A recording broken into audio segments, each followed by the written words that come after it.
मेरा भतीजा सफेद घोड़ी की सवारी करने का बड़ा ही शौक रखता था। वह अक्सर मुझे रोज कहा करता कि चाची, मुझे आपके सफेद घोड़े की सवारी करनी है। मैं कभी कभी इस बात को हंसकर टाल दिया करती थी, लेकिन अक्सर वह रोज ही मेरे साथ जिद करने लगा। मेरा भतीजा मेरे पास पढ़ने के लिए आया था। उन दिनों मेरा पति विदेश में रहा करते थे। मेरा भतीजा कम उम्र का था, लेकिन धीरे धीरे उसमें बहुत सारे बदलाव आने लगे। वह अक्सर बहाने बहाने से मेरे करीब आया करता था और फिर बहुत जिद किया करता कि चाची, मुझे आपका सफ़ेद घोड़े की सवारी करनी है। लेकिन मैं उसे बच्चा समझकर टाल दिया करती थी। एक दिन बहुत तेज़ बारिश हो रही थी।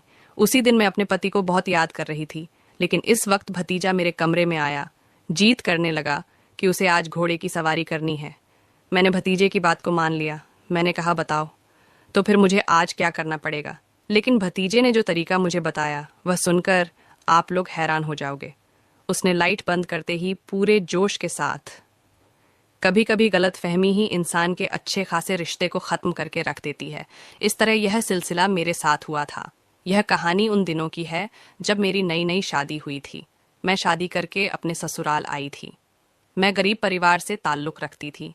इसी वजह से माँ बाप ने अच्छा रिश्ता देखकर कम उम्र में ही मेरी शादी कर दी थी।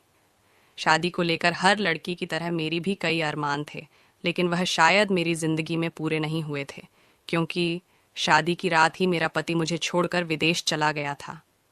यह शादी बहुत ही जल्दबाजी में हुई थी, क्योंकि मैंने सुना था जो मेरा पति है उसके माता पिता इस दुनिया में नहीं हैं और उसकी एक छोटी बहन थी जिसकी शादी उसने 1 साल पहले ही कर दी थी। माँ बाप को भी यह रिश्ता अच्छा लगा था, क्योंकि लड़का अच्छा खासा कमा लेता था। लड़की वालों ने हमारे से कोई डिमांड भी नहीं की थी। इसी वजह से माता पिता ने खुशी खुशी मेरी शादी मेरे पति राजा से कर दी थी। मैं विदा होकर जब अपने ससुराल आई तो बड़ी सादगी के साथ मेरा स्वागत किया गया था। मेरे ससुराल में ज्यादा लोग नहीं थे। जब मैं अपने पति के कमरे में गई तो मेरे पति ने कमरे को पूरे फूलों से सजाया हुआ था। आज की रात मेरे लिए बड़ी ही प्यार भरी थी। आज की रात के लिए हर लड़की अपने पति का बेसब्री से इंतजार करती है। मैं भी एक लंबा सा घूंघट ओढ़कर बैठी चुकी थी और फिर आने वाली घड़ी के बारे में सोच रही थी।